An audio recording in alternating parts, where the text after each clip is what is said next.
네, 자, 오늘도 미국과 그리고 국내 관련된 종목들 그리고 여러 소식들이 많이 나온 하루가 되고 있습니다. 자, 오늘도 이 한 판 속에서 어떠한 곳에 좀 더 집중을 해야 될지 알아보도록 하겠습니다. 유한타증권 송태영 과장 자리해 주셨습니다. 과장님 어서 오십시오. 네, 안녕하세요. 네, 나스닥은 참 잘 간다. 좀 그런 생각 들고 역시 애플이구나. 약간 이런 생각 들었습니다. 체크 포인트 좀 부탁드리겠습니다.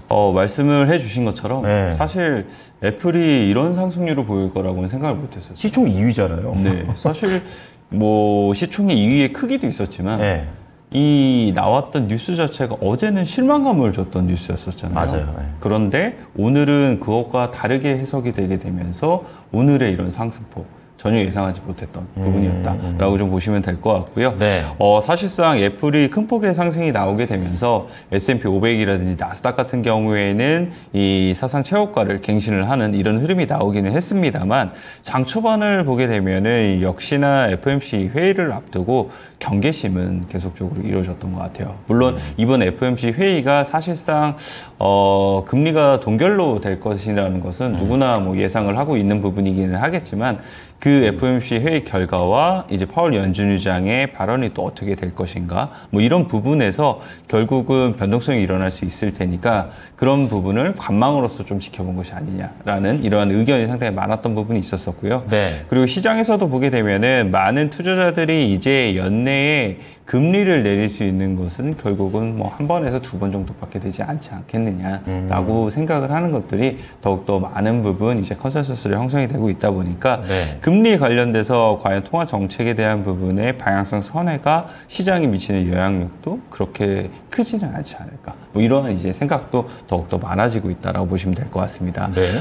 또 한 가지는 이제 이 FOMC 회의 결과도 중요하지만 또 하나가 그 FOMC 회의 결과에 영향력을 미칠 수 있게 만들어주는 것이 CPI와 이제 뭐 PPI 이러한 이제 인플레이션 지표가 될 수가 있게 될 텐데 네. 이건 역시나 내일 이제 발표가 되게 되잖아요. 그렇죠. 그런 부분에서 이제 같이 어느 정도 경계심이라든지 이런 부분이 있었다라고 좀 보시면 될 것 같고요. 아까 이제 서두에 말씀을 하신 것처럼 애플이 신고가를 갱신을 하게 되면서 많은 이제 분위기를 좋게 만들었던 부분이 있었었고 하드캐리를 했던 시장이었었다라고 보시면 될 것 같습니다. 네. 자, 시장을 이제 한 번에 이렇게 또 정리를 해 주셨습니다. 자, 그런 가운데 오늘 또 우리가 또 봐야 될 종목들 조금 더 자세하게 들어가 볼 텐데요. 우선 키워드 이제 들어가기 전에 오늘 요거부터 하나 좀 보고 좀 들어가도록 하겠습니다.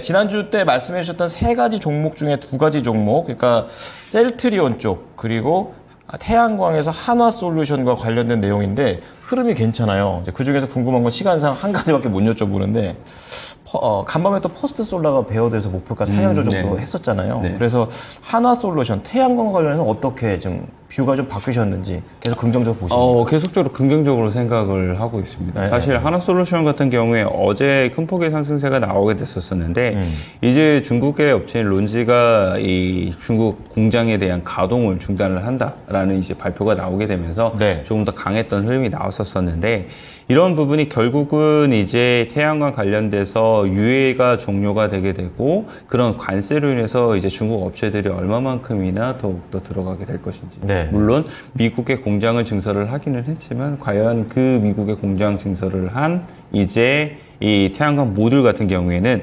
예전과 같이 그렇게 싸게 나오기는 어려운 부분이 있을 거거든요. 그럼 메리트가 좀 떨어지네요.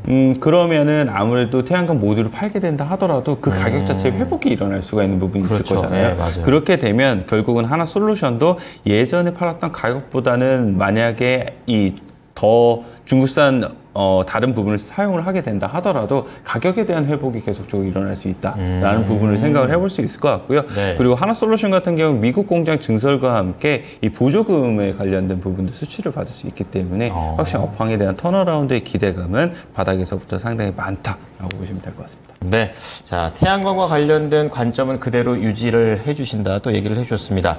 자, 그럼 이제 본격적으로 키워드 들어가 볼 텐데요. 첫 번째 키워드는 어디에서 찾아볼 수 있을까요? 역시 애플 가져왔습니다. 그렇습니다. 오늘 또 AI 관련된 종목들이 또 세게 움직이지 않을까 이 생각하는데 어떻습니까? 좀 미지수예요, 사실. 그렇습니까? 네. 그렇죠? 어떤 쪽으로 반영이 되게 될지가 조금 애매한 부분이 있어요. 아까 말씀을 드린 것처럼 WWDC 관련돼서 실망감이 사실 어제 국내 시장에 반영이 됐잖아요. 맞아요. 새로운 거 없다 막 이러잖아요. 네, 새로운 게 없었었고 이것이 과연 이 온디바이스 AI라는 표명 아래 새로운 이제 모바일 수요를 창출해낼 수 있겠느냐. 여기에 따른 의문감이 상당히 많았었단 말이에요. 네. 그 의문감에 대해서 이 미국의 월가가 새로운 이 아이폰 교체 주기가 돌아가게 될 것이다 라는 평가를 지금 내리게 됐어요. 그렇죠, 그렇죠. 네, 그렇게 되면서 사실 애플이 7%의 상승세가 이제 발휘 됐었는데 그렇게 되면 어제 국내 시장에서 애플이랑 관련돼서 부품을 납품을 하고 있던 업체들이 많은 조정을 받았었는데 네. 과연 그 업체들이 오늘 그 조정을 딛고 다시 한 번 더 급등이 나올 수 있겠는가. 이 부분이 첫 번째 관점 포인트가 되지 않나라고 생각을 해볼 수 있는 것 같아요. 네. 근데 어제 수급을 보게 되면 그 대부분의 그 애플 부품주에 관련된 종목들의 수급의 주체가 기관들이 이제 이 물량 정리를 하게 되면서 상당히 많은 부분 하락이 나왔단 말이에요. 그 부분은 오늘 과연 다시 한 번 더 되돌림을 시킬 수가 있게 될 것인가? 네. 아니면 반등이 나오게 된다 하더라도 계속적으로 이제 계속적으로 물량을 출회를 시킬 것인가? 이 부분은 오늘 오전에는 좀 지켜봐야 되는 부분이 되지 않나라고 좀 생각을 해볼 수 있는 것 같고요. 두 번째는 이제 이 반도체에서도 온디바이스 AI라고 분류가 되고 있는 종목들이 있습니다. 네. 그 종목들이 어제 반도체 섹터가 약했던 부분도 있기는 했습니다만 물론 이 부분과 동반하게 되면서 상당히 좋지 못한 흐름들이 나왔었거든요. 예를 들어서 리노공업이라든지 네, 네. 아니면은 이제 이수페타시스라든지 오픈엣지 테크놀로지라든지 뭐 이러한 기업들이 온디바이스 AI로서 좀 분류가 되었던 부분이 있었었는데 이 업체들도 어제 결국은 5% 남짓한 하락이 나오게 됐었어요. 네. 그런 부분이 오늘은 또 어떻게 반영이 되게 될 건가. 이 부분이 두 번째로 저희가 봐야 되는 부분이 되지 않나라고 생각을 해볼 수 있는 것 같습니다. 그리고 마지막으로는 이제 앵커님께서 말씀을 해주신 것처럼 AI 관련된 소프트웨어 업체들 그럼 결국은 뭐 더 한번 주목을 받아야 되는 것이 아닌가 네. 이렇게도 생각을 해볼 수가 있게 될 텐데 이런 부분은 아직까지는 세 번째까지의 부분이 발현이 되게 될지는 잘 좀 더 지켜봐야 되고 시간이 좀 필요하지 않나 이렇게는 좀 생각을 하고 있습니다. 그렇군요. 자, 그렇다면은 관심주는 애플과 관련해서 어느 쪽으로 할 거예요? 온디바이스 AI인가요? 아니면 어느 쪽의 종목인가요? 일단은 저는 반도체 쪽에서 가지고 왔어요. 네. 왜냐면은 아까 말씀을 드린 것처럼 애플이랑 부품 관련된 종목들이 오늘 시가에서는 확실히 더욱더 좋을 것 같기는 하거든요.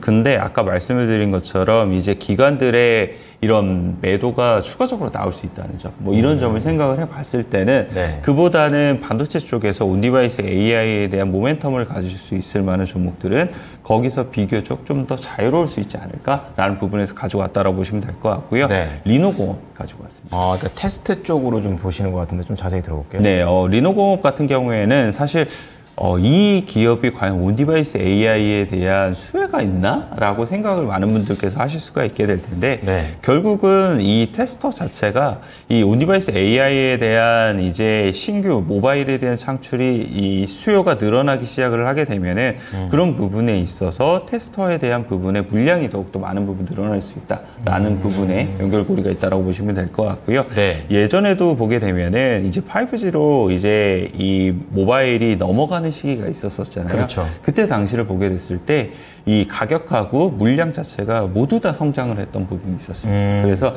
이번에도 만약 이제 온디바이스 AI가 탑재된 핸드폰이 다시 한 번 더 많은 부분 판매가 되기 시작을 하게 되면 그런 부분에 있어서 다시 한 번 더 가격과 물량이 늘어날 수 있는 좋은 선순환의 과정이 될 수 있다라는 부분으로 생각을 해볼 수 있는 것 같고요.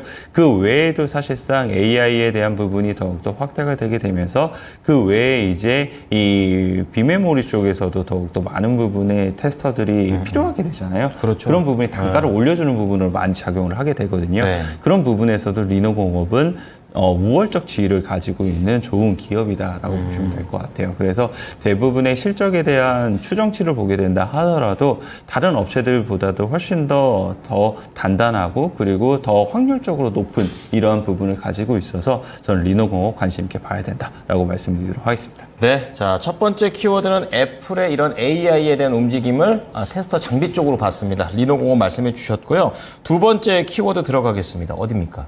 두 번째 키워드는 부분은 국내에서 갖고 왔는데 요즘 이 섹터가 너무 핫해가지고 갖고 왔습니다. 어떤 2차 거? 전지 갖고 왔습니다. 2차 전지 네. 요즘 바닥 찍었다 뭐 계속 이런 얘기 나오고 있고 또 전기차가 또 은근히 또 잘 팔리고 있고 예, 어떻게 봐야 될까요? 말씀하신 것처럼 네. 업황에 대한 바닥에 대한 인식이 상당히 많아진 것 같아요. 그렇죠. 네, 이 전기차 수요에 대한 캐즘에 대한 부분의 우려감이 주가에 많이 반영이 됐고, 네네. 이 캐즘에 대한 부분이 기대감으로써 이제 조금씩 변화가 나오다 보니까 거기에 따라서 주가가 반영이 되고 있다라고 보시면 될 것 같고요. 이 전기차 수요에 대한 부분이 활로가 열릴 수 있는 뉴스 보도가 조금씩 나오고 있거든요. 얼마 전 보게 되면은 북미에서 5월달 전기차 판매량을 보게 되면 그 전기차 판매량이 사실 절대적인 수치에서 그렇게 많지는 않아요. 네네. 하지만 포드라든지 GM이라든지 이런 업체들이 그 전에 팔던 물량 대비는 훨씬 더 많은 부분 물량이 늘어나게 되거든요. 그 기대감이 결국은 하반기 때 더욱더 많은 부분 이런 북미 업체들이 물량을 늘릴 수 있지 않겠느냐라고 이제 생각을 해볼 수가 있는 거게 되게 될 테고요. 그런 부분이 결국은 전동화 속도에 대해서도 더욱더 빠르게 가져오게 되었을 경우에는 국내 2차 전지 업체들의 업황도 돌아설 수 있다라는 게 첫 번째 이러한 힌트였던 것 같습니다. 두 번째 힌트를 보게 되면은 이제 EU에서 중국산 전기차 관련돼서 관세를 검토하고 있다라는 내용이 나오게 되는데 이 중국산 전기차 업체들은 결국은 이러한 경쟁력이 가격 경쟁력을 많이 갖고 있잖아요. 그렇죠. 그 가격 경쟁력에 있어서 열이 우위에 있던 것이 다소 약해지게 됐을 경우에는 그 경쟁 업체들이 결국은 판매를 늘릴 수 있는 부분이 많아지게 될 테고 그렇죠. 그 전기차 이 경쟁 업체들 판매가 늘어나게 되면 그 후단에 있는 2차 전지 업체들에 대한 업황도 좋아지지 않겠느냐. 이것이 이제 두 번째 힌트가 된다라고 보시면 될 것 같아요. 네. 하지만 그런 부분이 있음에도 불구하고 업황이 완전히 돌아서느냐. 여기에는 퀘스천 마크가 아직까지는 달릴 수밖에 없는 그렇죠. 부분이 있습니다. 네, 네. 결국은 국내 시장에서 가장 중요한 부분은 북미 시장에서 얼마만큼이나 업체들이 전동화 속도를 빠르게 가져가느냐. 이 부분이 되게 될 텐데 그 부분은 미국 대선과의 영향력이 또 많은 상관계수를 갖고 있기 때문에 네. 불확실성이 있다는 부분이 있는 거죠. 그래서 그런 부분을 생각을 해봤을 때는 업황과 무관하게 숫자가 많은 부분 늘어날 수 있는 업체들을 중점적으로 더욱더 많은 부분 상승이 지금 이루어지고 있다라고 보시면 될 것 같고요. 예. 그러한 업체들의 예를 말씀을 드리게 되면 실리콘 응급제 같은 경우에도 이 업황과 관련 없이 더욱더 많은 부분 사용을 하게 되잖아요. 어제 강했죠. 예, 그렇기 때문에 대주전자 재료라든지 아니면 뭐 이녹스라든지 예. 이러한 기업들이 많은 부분 움직였던 부분이 있었었고요. 그 외에도 CNT 도전제 같은 경우에도 동일한 느낌으로서 사실상 움직임이 나왔다라고 보시면 될 것 같습니다. 네. 그리고 마지막으로 아직까지는 움직임이 덜하기는 했지만 전고체 부분도 역시나 도입이 되게 되었을 경우에는 상당 부분 많이 늘어날 수 있는 부분이 있을 테니까 그런 부분도 우리가 관심 있게 봐야 되는 부분이 되지 않나라고 생각을 해볼 수 있는 것 같고 LFP 관련된 업체들도 이러한 관점에서 봤을 때는 우리가 주목을 해봐야 되는 업체가 될 수 있다라고 생각을 하고 있습니다. 네, 안 그래도 어제 배터리 소재 쪽에서 뭐 리튬이 엄청나게 강한 시세를 또 보여줬기 때문에 오늘 이 두 번째 키워드도 상당히 중요한 것 같아요. 어떤 종목 관심주로 보십니까? 오늘은 제가 가져온 거는 레이크 머티리얼즈를 갖고 왔어요. 그럼 앞서 얘기해 주셨던 전고체도 있고 뭐 황화 리튬도 포함되어 있는 그런 종목 아닙니까? 네, 맞습니다. 사실 이 업체 같은 경우에는 전고체의 포커스가 조금 더 맞춰져 있는 것 같아요. 쪽으로. 물론 네. 말씀하신 것처럼 황화 리튬에 대한 부분이 자회사가 사실상 이제 사업을 영위를 하고 있기 때문에 그런 부분에서 같이 리튬에 대한 이슈가 나올 때마다 움직일 수 있는 부분이 있기는 할 텐데 그 결국은 황화 리튬이 사실 전고체의 원료로서 사용이 되는 거잖아요. 그렇죠. 네. 그런 부분을 생각을 해봤을 때는 아직까지 전고체 관련된 기업들에 대한 주가가 다른 CNT 도전제라든지 아니면은 실리콘 응급제라든지 이런 업체들 대비 움직임이 덜했으니까 추가적인 움직임을 기대해 볼 수 있지 않나라는 부분에서 가져왔다라고 보시면 될 것 같고요. 네. 레이크 머티리얼즈 같은 경우에 사실 전고체 사업에 대한 부분이 많은 부분 진행이 되게 되었을 때 실질적인 플레이어로서 많은 부분 작용할 가능성이 상당히 높은 기업이다라고 보시면 될 것 같아요. 다른 업체들 대비했을 때보다 벌써 공장에 대한 가동 자체가 시운전에 들어간 부분도 있고요. 아, 그래요? 일부 이제 파일럿 라인에 대해서도 계속적으로 가동을 하고 있기 때문에 네, 네. 이 산업 자체의 파이가 커지게 되면 거기서 레이크 머티리얼즈가 할 수 있는 일이 다른 업체들 대비했을 때보다도 훨씬 더 빠르게 될 수 있다라고 보시면 될 것 같고요. 네. 그 외에도 이제 반도체 관련돼서도 하이케이 관련돼서 SK 하이닉스가 더욱더 많은 부분 소지 채택을 하고 있기 때문에 그런 부분이 결국은 실적적인 측면에 있어서도 레이크 머티리얼즈가 다른 전고체 업체들 대비했을 때보다 차별화를 줄 수 있는 좋은 부분이 되지 않나라고 생각이 되고 있습니다. 그래서 레이크 머티리얼즈가 바닥에서부터는 그래도 좀 반등이 나오긴 했습니다만 네. 그럼에도 불구하고 우리가 계속적으로 관심을 가져볼 만하다라고 말씀드리도록 하겠습니다. 네. 자, 오늘 EU에 대한 얘기도 있었었고 또 앞서 또 기아와 관련된 리포트도 봤었는데 같이 엮어 좀 보시면 될 것 같아요. 자, 마지막으로 종목 하나 더 보도록 하겠습니다. 관심 주화는 어떤 거 보십니까? 네, 롯데 에너지 머티리얼즈 갖고 왔습니다. 그럼 2차 전지에서 또 뭐 동박이나 이쪽으로 좀 보시는 거예요? 2차 전지 업체들이 결국은 지금 숫자적으로 편한 친구들이 더 보기가 편하지 않나 그렇죠. 라는 생각이 돼서 네. 가져왔다라고 보시면 될 것 같고요. 말씀하신 것처럼 동박업체입니다. 이 동박업체를 왜 가지고 왔느냐라는 부분을 보게 되면 사실 1분기 때까지만 보게 되면 동박업체들에 대한 이 실적이 대부분 좋지 못했어요. 맞아요. 그럼에도 불구하고 롯데 에너지 머티리얼즈 같은 경우에는 양호한 실적을 발표를 했거든요. 그 말인즉슨 업황이 안 좋았음에도 불구하고 이 업체는 고객사를 늘리거나 아니면 더욱더 이 기존의 고객사한테 많이 팔았다는 것을 의미를 하게 될 그렇죠. 텐데 네. 이 업체 같은 경우에는 이제 LG 에너지 솔루션 관련돼서 원래는 거래선이 없었습니다. 그런데 SK 넥슬리스가 이 품질 관련된 문제가 발생을 하기 시작을 하게 되면서 롯데 에너지 머티리얼즈가 이 물량을 계속적으로 가져가기 시작을 했다라고 보시면 될 것 같고요. 네. 고객사가 삼성 SDI에서 이제 LG 에너지 솔루션이 하나 더 붙다 보니까 그런 부분에서 추가적으로 실적에 대한 턴어라운드가 다른 업체들 대비 훨씬 더 좋을 수밖에 없다라고 보시면 될 것 같고요. 네. 또 하나는 이제 말레이시아 공장 관련돼서 계속적으로 가동에 대한 부분이 있게 되는데 이 말레이시아 공장을 가동을 하게 되면 국내 공장 대비 원가적인 측면에서 훨씬 더 좋을 수밖에 없게 될 거잖아요. 그 말인즉슨 하반기 때 업황에 대한 턴어라운드가 본격적으로 나오기 시작을 하게 되면 이러한 부분에 있어서도 수익성적인 측면이 다른 업체들보다 훨씬 더 좋을 수 있다는 것을 의미를 하게 됩니다. 그 결과 결국은 실적적인 측면에 있어서도 훨씬 더 다른 업체들 대비 뛰어난 실적이 나올 가능성이 상당히 높아진다라고 보시면 될 것 같고요. 네. 2025년도로 넘어가게 되면은 이제 이 단순하게 전기차와 관련된 동박이 아니라 반도체에도 동박이 사용이 되고 있거든요. 확장을 또 하는군요. 네, 그런 부분에서도 지금 고객사를 계속적으로 컨택을 하고 있기 때문에 만약 그런 부분에서도 추가적인 고객사를 확보를 하게 되었을 경우에는 추가적인 모멘텀 플러스 알파로 붙을 수 있다라는 부분까지도 아주 매력적인 기업이 될 수 있다고 생각을 하고 있습니다. 네, 자 오늘 모닝 스탠바이 세 가지 종목 나왔습니다. 좀 알아보도록 하겠습니다. 첫 번째 키워드는 애플에서 찾아봅니다. 애플의 모멘텀으로 인해서 가격이라든지 이런 물량의 증가라는 선순환을 기대하면서 테스트 장비 리노공업 말씀을 해드렸고요. 두 번째는 전기차 쪽입니다. 이제 바닥이라는 업황 분위기, 거기에다 중국 전기차 제한의 반사소외까지도 있습니다. 전고체 쪽에서 레이크 머티리얼즈. 마지막으로 2차 전지 또 하나 더 나오는데요. 그중에서 동박으로 연결하시네요. 롯데 에너지 머티리얼즈. 아무래도 어려운 업황 속에서도 견조한 실적이 나왔다라는 경쟁력도 있고 또 여기에 원가 절감이라는 모멘텀까지 추가되고 있으니까요. 오늘 이 세 가지 종목 자세히 지켜보는 게 좋을 것 같습니다. 오늘 내용 잘 들었습니다. 감사합니다. 네, 감사합니다. 네, 유한타증권 송태현 과장이었습니다. 지금까지 투자 판단에 도움이 될 수 있는 정보를 제공해 드렸습니다. 하지만 특정 종목의 상승과 하락을 보장하지 않으니까요. 참고해 주시기 바랍니다. 오늘도 성공 투자하십시오. 고맙습니다.